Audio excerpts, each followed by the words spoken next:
It's a South Beach stunner, ladies and gentlemen. Tyreek Hill is a Miami Dolphin. Teron Armstead, the number one free agent, is a Miami Dolphin. The Miami Dolphins are quietly building a super team. Let's get right to the trending story. The Kansas City Chiefs trade their number one wide receiver, Tyreek Hill, who's put up multiple 1,000-yard seasons with Patrick Mahomes. He's being traded for a first and second round pick to the Miami Dolphins, and the Miami Dolphins have already worked on a contract extension, 4 years, $120 million, that will make Tyreek Hill the highest paid receiver per year. What an absolute stunning move that nobody saw coming. It was down to the Jets and the Dolphins. Tyreek Hill could decide, do you want Zach Wilson or do you want Tua? He takes Tua. He's going to Miami with Jalen Waddle. We'll talk about the Teron Armstead news that broke last night. The Dolphins signing the big left tackle to a 6-year contract at the age of 31. That's a little risky. We'll talk about that. But just talking about this, the Miami Dolphins, you love seeing something like this happen, too, especially for Tua. It's been so tough for Tua. It seems like his first 2 years in the NFL, the Dolphins not fully embracing him as their young starting quarterback. There were trade rumors with him. He has to be completely enthused going into year 3 at this point. Tua Tagovailoa having Jalen Waddle. They invest the top 10 pick into Jalen Waddle. Trade up to get him. I think he was the 6th overall pick. Then you trade a first-round pick for Tyreek Hill. You invest an ungodly amount of money into Armstead, the number one free agent. They are investing in Tua, in their young quarterback. I love when teams do this. And as for the Kansas City Chiefs, you're seeing right now the ugly repercussions when you've got a franchise quarterback and you're allocating so much of your salary cap to one player. Not saying they shouldn't have done it. Obviously, you've got to pay Patrick Mahomes whatever he wants. You have to. You've got to keep him. That's non-negotiable. But what I am saying, these are the concessions that are going to have to be made. If you're the Chiefs, you're saying, look, we see what Devontae Adams brought the Green Bay Packers, a first and second round pick. Same thing happens here with the Chiefs. They get the 29th overall pick and the 50th overall pick. Those are two very good picks. We're, very sure they're probably going to use one of those on a receiver. They also signed Juju Smith-Schuster. Also, Marquez Valdes-Scantling is visiting the Kansas City Chiefs, so that's something to keep your eye on. It couldn't have worked out any better when it comes to the Chiefs. Today is the Kansas City Chiefs day. 32 mock drafts, 32 days, guys. That's my series. I'm going to be doing a full 7-round Kansas City Chiefs mock draft with their newfound assets. They've got 2 first-round picks now, 2 second-round picks. Do they take both of those first-round picks, maybe move up and draft a receiver like a Drake London or someone like that? I'll be doing my 7-round mock draft today. Perfect timing on that. The Chiefs get younger. They didn't want to pay Tyreek Hill the massive contract, so they said, let's be proactive about it. Let's trade him right now, and let's at least get a first and second round asset back. We're allocating so much money to Patrick Mahomes, which they have to do. You have to do it. But it does scare me as a Cleveland Browns fan. Guys, I don't know if you've seen Deshaun Watson's new contract. I'm going to go to it right now. Deshaun Watson's salary cap hit in 2023, $54 million, basically $55 million of a salary cap hit. That is crazy. These quarterbacks, man, it's almost like, are they going to be able to re-sign Denzel Ward to a long-term deal? I think you have to start wondering that. Are they going to be able to re-sign Jadeveon Clowney? If you're paying, that's a crazy cap hit. That is a crazy cap hit. The other big news that happened last night, Teron Armstead. Many people ranked him as the number one overall free agent available. Signs a 5-year, $75 million contract with the Miami Dolphins to be their left tackle. This is a little risky. I don't know exactly how this contract is set up, but Armstead already is 31 years old. Maybe it's like a Von Miller contract where they can void it after 3 years or do an opt-out and only face like $7 or $8 million in dead money after 3 years. You would hope that's what it would be, because if you're paying Teron Armstead like $15 million at his age 36 season, it would be, very surprising. If I'm Miami, I'm hoping to get 3 elite years out of Teron Armstead based on his age, based on the fact that he's 31. If you can get 3 elite years, you've got Tyreek Hill, you've got Jalen Waddle, you sign Chase Edmonds as a solid third down pass catching back. Tua Tagovailoa, you're expecting in year 3, he's ready to make that next step and to potentially become an elite quarterback. And this if Tua becomes an elite quarterback, this Miami Dolphins team with Mike Gesicki as well, it's a scary offense, and that's a winnable division. That's a very winnable division.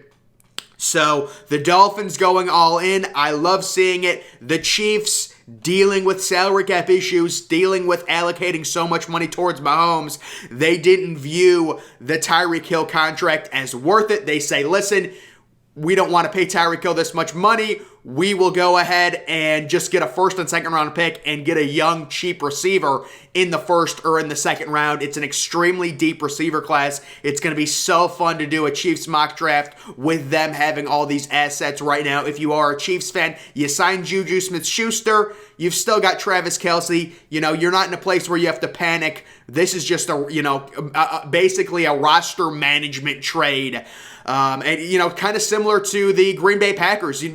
Green Bay Packers could have paid Davante Adams. Davante Adams said he wanted to leave, but still, it's like the Green Bay Packers are allocating so much money to Aaron Rodgers. Is paying Davante Adams $27-30 million per year really worth it when you could trade him for a first and second round pick, take a receiver in an absolutely loaded receiver class? You're paying him penny on the dollar, pennies to the dollar his first 4 or 5 years in the NFL. We've seen these college receivers come to the NFL and hit the ground running. Jamar Chase, Justin Jefferson, 1,000-yard seasons their rookie year. So if you've got this quarterback with a crazy salary cap number, same thing with Dallas. Dallas, you've got to get rid of Amari Cooper. You re-sign Michael Gallup. Do you also maybe draft a young receiver? It'll be interesting to see what they do. But we're seeing these teams with these quarterbacks that are kind of hamstringing their salary cap situation. We're seeing them not invest into elite wide receivers. That's the third team now. First it was the Packers. Although the Packers could have paid Davante Adams, he wanted to leave. He wanted to go with Derek Carr. We've seen it now with the Chiefs, and we also saw it with the Dallas Cowboys, who had to straight up release Amari Cooper. So very interesting stuff there. It will be interesting to see Tyreek Hill. The one thing I'll say about him, he is 5'10", so this is not a situation where this is a big receiver.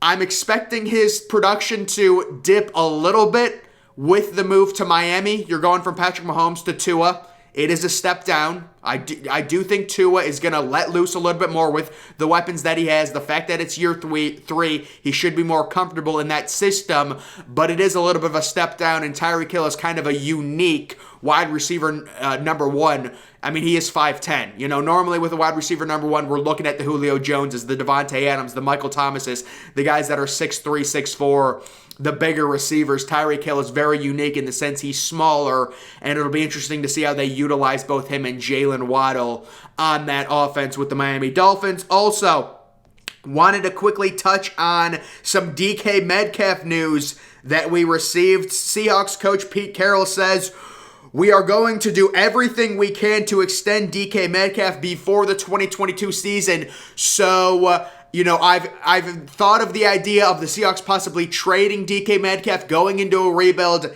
With what Pete Carroll is saying here, it looks like they're trying to extend him. Could that maybe entice them to go after someone like a Baker Mayfield if they're really going to go for it, if they really want to still contend, trade, for DK Metcalf? It seems like at this point for the Seahawks, the best option, at least for a stopgap 1-year trial period, could be Baker Mayfield. You've got 2 first-round picks this year and next year. It's not an unbelievable quarterback class. You do have you don't have 2 first-round picks. You have 1 first-round pick this year because you traded your other one. You have 2 first-round picks next year. You could get Baker Mayfield this year for kind of a stopgap guy. And then next year with 2 first-round picks, you could draft your franchise quarterback there. Personally, I would love to see Seattle not pay DK Metcalf and trade him right now for a first-round pick, get more assets, build your offense up, and then take a quarterback in 2023 after 1 year of tanking. That's my tanking strategy, where you tank for 1 year, you get good draft picks, build your offense around your future quarterback, and then with Bryce Young and CJ Stroud in 2023, I would love to see the Seahawks do a 1 year tank job, trade everyone, trade Tyler Lockett for a second-round pick, trade DK Metcalf. It doesn't seem like, based on what Pete Carroll is saying, it seems like they want to continue to compete. Pete Carroll's getting up there in age. I understand maybe he just wants to say that. But if they do extend DK Metcalf, you would be looking at them potentially trading for Baker Mayfield. That seems realistic. That seems kind of like the best move at this point. I mean, the 49ers are not going to trade Jimmy G in division, and I would rather have Baker Mayfield over Jimmy G, just point-blank period. So the Browns are pretty desperate. You could get Baker, I think, probably for a third or a fourth-round pick at this point, depending on where they trade him. I'm sure they will trade him. They're not going to cut him. They're not going to do anything like that. They will be trading Baker Mayfield. I did also hear a report that the Carolina Panthers are not interested in Baker Mayfield, so it's looking more and more likely that Carolina will be drafting Malik Willis, the quarterback from Liberty, with the 6th overall pick. That is the way it is currently trending. There was a little report that they could potentially be interested in Baker, but apparently that was false. At least that's what we're led to believe now. So guys, the big news of the day, it is Tyreek Hill, the new #1 receiver in Miami. Tyreek Hill, he had the option. Does he want to go to the Jets with Zach Wilson, or does he want to go to the Dolphins? Apparently, they both had trade offers that were already accepted by Miami. It was, by the Chiefs. It was just up to Tyreek Hill. I wonder what the Jets' offer was.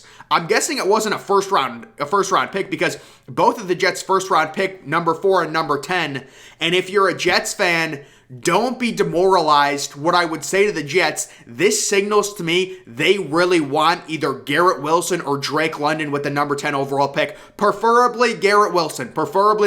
I think he would fit that receiver room a little bit better than Drake London. But this tells me, if I'm a Jets fan, we've got the 4th pick, we've got the 10th pick. With that number 10 pick, you're looking at investing it into a receiver. You were aggressive with Tyreek Hill. You want to get Zach Wilson more weapons. Use that number 10 overall pick to take a Garrett Wilson or to take a Drake London, a receiver in the first round. It tells me that they want to invest in a receiver. They want more receiver help for their young quarterback. And we're seeing this new philosophy with these teams and their young quarterbacks. They're trying to get their young quarterbacks significant receiver help, significant offensive line help. The Bengals with Joe Burrow, Jacksonville throwing a bunch of money at Christian Kirk. So we're seeing, and it's so nice to see, get Tua help, get Trevor Lawrence help. The one team we're still waiting on, the Chicago Bears. It's been disappointing with the Bears. I love Justin Fields. I would really love for them to get him a really good receiver. I know they have 2 second-round picks now,